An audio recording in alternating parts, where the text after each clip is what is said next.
Hello guys, welcome back to my channel. I was planning to do a totally different video today, but unfortunately, the video I filmed weeks ago is no longer available. For context, my memory card got corrupted, so there goes 3 videos down the drain. All of my downloaded music have also been erased. But anyway, there is no use crying over spilled milk. I decided to continue my American Girl doll horror stories segment, but since I will have you to set aside an entire day for that and I am in a time crunch, I thought I would just narrate some ghost stories for now. Stay tuned for next week. I will be continuing Gloomy Sunday and her friends' adventures. My boyfriend and I were not getting along so well, and there was no explanation to why and how things changed in my mind. The only fact that may have caused this is because he works at a tow yard and most of the items he brings home are from vehicles that were involved in accidents. This is how it starts. One day, he brought home a jade bead bracelet, in which case, I thought to myself, how beautiful, when he placed on my wrist and stated, "This should bring you good luck," and I in response asked, "What did you do? Where did you get it from?" Bear in mind my boyfriend is an honest person. He simply replied, "I found it in one of the cars today, and that was that." Every day, I wore that bracelet, and yes, it has brought a lot of luck to me, a higher pay with little hours. But it also caused friction between us. He felt as though I loved that bracelet more than life itself, and I felt as though that's not true. But I just couldn't stop admiring it. As the days went by, I started noticing items in the house being moved to areas where I didn't like. I confronted my boyfriend and he denies it, shrugs it off as if I was just looking for an argument. So the friction grew, until one night he was called in to tow a vehicle around 2 a.m. This is where it ends. While he was gone, I couldn't sleep, so I walked downstairs to get a cup of warm milk. As I made my way into the kitchen, I had all the lights on from the bedroom, to the upstairs hallway, down the steps into the living, and now the kitchen. The moment I turned the light on, my bedroom light went off. I thought to myself, that's odd, but continued toward the refrigerator to get the milk. Once the fridge open, the upstairs hallway light went off. I thought to myself, must be the electrical fixture. I'll have it looked at tomorrow. But when I grabbed the milk, I felt the hairs on the back of my neck rise and a cold draft from behind. Then and there, I realized I was not alone. I heard a soft-spoken voice. "He belongs to me, not you." In that split moment, I forced myself to turn around and saw what I wished I've never seen, a Chinese bride, draped in red and gold with a veil and long golden nails. She had a servant holding her dress and giggling. Through my fear, I was able to utter, "Why? Why would you want him?" Then suddenly, I felt my jade bracelet fall from my wrist and heard the jade beads hit the ground, spreading everywhere. That was when I knew it belonged to her, and what he took was a trade for him. This lasted for what seemed like an eternity, as if I stood frozen in time to watch my future fall apart and remembering every detail about it. Once the bracelet had fallen, I looked up to see a smirk behind that veil, as she, what looked like floated, walked right through the kitchen side window, and before leaving with her little servant still giggling, she turned, and all I could see was her lips moving but not hearing anything. I didn't know what else to do but sit in the kitchen, sobbing, shaking and hoping my boyfriend was okay. He was. The moment he arrived home, I told him of what had happened, and he just laughed, saying he didn't know I missed him that much, and walked off into bed. The next day, I contacted my father, who told me to give the bracelet back to my boyfriend to give it to the rightful owner, after being lectured, so I did.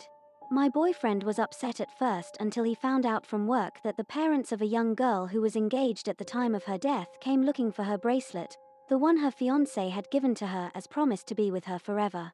Since that day, my boyfriend won't take anything from work in fear that next time it might be him, and things have gotten better, even if I did lose my job a few weeks later.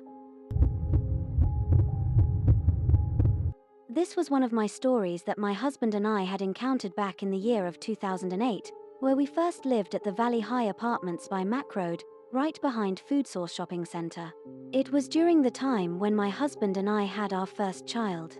Moving on, about a month after I had my first child, my mother-in-law was staying with us at that time to care and look after me.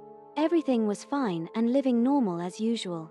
We lived in a 1-bedroom and 1-bathroom apartment, so there are only 2 windows, which was in the bedroom, and by the sliding door which went out to the patio area.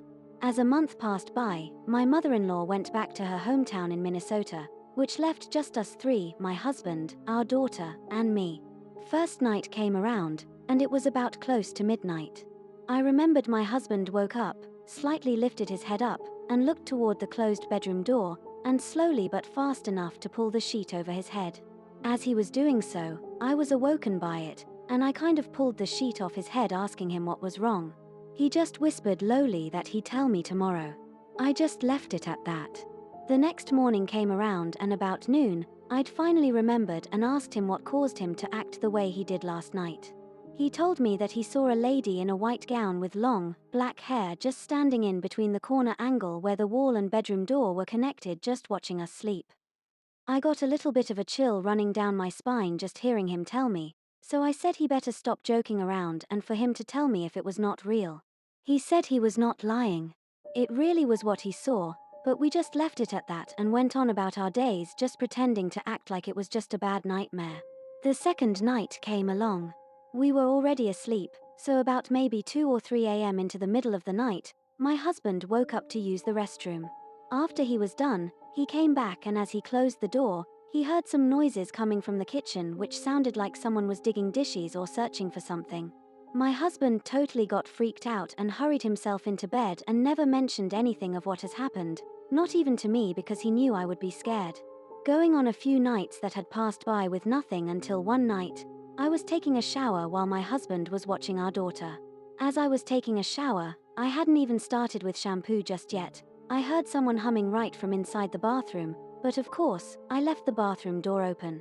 I peeked my head out and looked around, but it went dead silent. Nothing. Not a single noise, so I went on with my showering and got out. After I got out, my husband said he going to jump into the shower as well, and did just that. It was about 9 p.m, and I was getting my daughter's bottle ready for bed. As I was doing so, my husband called out from the bathroom and said, "Babe, why are you humming that stupid song?" I didn't really catch what he was saying, so I asked, "What did you say?" As he got out, got dressed, and came into the living room where I was at and repeated, I said, "Why were you humming that stupid song?" I was stunned, shocked, scared, goosebumps all over my arms, chills running down my back, all of the above as I replied back, so I wasn't the only one hearing it. "You heard it too." We just stared at each other and said nothing more and headed to bed. The next day came. We went to my parents' place and mentioned all that was happening and events of the things that had been happening. We told my parents we were probably going to move in with them for the time being until we could find another place, because we no longer had the intention of living there any longer. My parents didn't said much but agreed, and so we didn't say anything to the landlord besides just letting the landlord manager know that we'll be moving out by the end of the week. My parents came and helped up pack our things, which surprisingly we didn't have much stuff except for the necessary things, so it didn't take long. We were finished packing in 3 days. As the years passed by, I started my first job and worked for quite a few months. I told one of my co-workers about it, and he mentioned that those apartments were haunted because a lot of people had died there or were killed. That was when I knew something probably happened in the unit we lived in, which we will never be going back to. Before anyone lives at a place, just remember to ask around. I'm sure people know or hear of the history about the haunted areas. Well, that's the end of my story of what had happened or what my husband we had encountered. Hope you guys enjoyed my story, and be safe everyone. One night my brother called and told me to go over quickly. My Nayab, sister-in-law, wasn't breathing. When I got there, the ambulance had already taken her away. When we got to the hospital, the doctor came and told us the sad news. My Nayab, sister-in-law, had stopped breathing and passed on the ride to the hospital. They tried their best but couldn't save her. We were all shocked and in disbelief. She was fine yesterday. I personally talked to her just a few days ago. This was so tragic and sudden. A couple of weeks after her funeral, my brother called to ask if I could go hang out with him and keep him company. I went that evening and took my younger sister, who was 14. We stayed up reminiscing of my Nayab, sister-in-law. We cried and laughed. I could tell he hadn't been able to sleep. He had bags underneath his eyes and grew out his mustache and hair. He'd always been a clean-cut kind of guy. I felt so sad seeing my brother this way. Finally, around 2 in the morning, he was so tired he finally went to bed. My sister and I fell asleep on the couch in the living room. They only had one couch. It was a long couch, so we slept opposite of each other where I could touch her feet, and she could touch mine. We shared a medium-sized fleece blanket. At about 4 a.m., I woke up to a cold breeze. I noticed my sister pulled the blanket more toward her as we were sharing it. Then I heard a faint wailing, like someone was crying. The couch we were sleeping on was facing the TV, and behind the couch was the dining area and next to it was the kitchen. Both areas were only about 10 feet away from me as it was only a small one-bedroom apartment. I stayed silent to listen as I thought maybe I was just imagining it. Then again I heard the sound of faint crying from behind me. It's as though it was coming from where the kitchen was. I heard the cry slowly coming closer and closer. As it came closer, it was getting louder and louder. I got so scared. I grabbed the blanket off my sister and shook her foot to try to wake her. Of course, she didn't nudge since we stayed up so late. I could feel the hair on the back of my head slowly raising. I was so scared because at that moment all I could think of was my Nayab, sister-in-law. I shook my sister's foot again. This time she kicked me and asked, "What is it?" I whispered and told her what I heard, and it scared her too. We both got up so fast to turn on all the lights and the TV and stayed up till the sunrise. At about 5:45, we could see light through the window curtains. I went to check on my brother, and he was still sound asleep. Since the sun was up, we had the courage to leave. My sister and I left him a note and told him we love him. We never told anyone about what happened.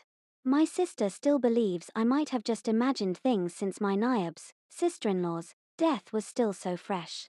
I don't think it was my imagination. I truly think it was my Nayab, sister-in-law, crying. There you have it, some spooky stories for the time being. I love spooky stories since they make me feel calm and on my toes. Visit again next week for Gloomy Sunday's spooky stories. Take care and God bless.